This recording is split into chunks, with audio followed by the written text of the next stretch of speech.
এই যে দেখেন, আমরা সকালে এসে গাছের বড়ই পাড়ছি, আমাদের নিজের গাছের বড়ই। আমি দেখাতে পাচ্ছি না, প্রত্যেকটা ডালে ডালে পাতা দেখা যাচ্ছে না, মনে হচ্ছে বড়ই।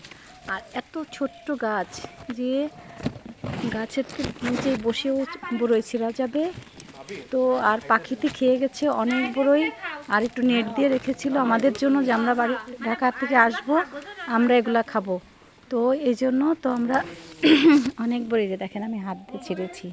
দেখেন বড়ই যে কি মিষ্টি, এই বড়ইগুলো অনেক। হ্যাঁ হ্যাঁ, এই যে আমি কিন্তু ছিঁড়ছি প্রত্যেকটা বড়ই। দেখেন এটা আমাদের জন্য, আমাদের বাচ্চাদের জন্য রেখেছে। তো আসলে খাওয়ার থেকে চিড়াটাই অনেক টেস্টি লাগে। যে দেখেন, এই যে আমরা অনেকগুলা বড়ই ছিঁড়ে ফেলেছি, এটা আমরা এখন বাসায় নিয়ে যাব। দেখেন একদম আমাদের উঠানের পরে, আসলে গ্রামের বাড়িতে এমনই হয়, উঠানের পরে বড়ই গাছ, ডালিম গাছ, আম গাছ, জাম গাছ এগুলো লাগানো থাকে। আর আমরা যখন বাসা আসি গ্রামে, তখন এগুলো আমাদের ছিঁড়তে অনেক মজা লাগে। খাওয়ার থেকে বেশি মজা লাগে ছিঁড়তে। তো আর আমাদের জন্য এগুলো ওরা একটু রেডি করেই রাখে, যে এগুলো ওরা আসলে খাবে।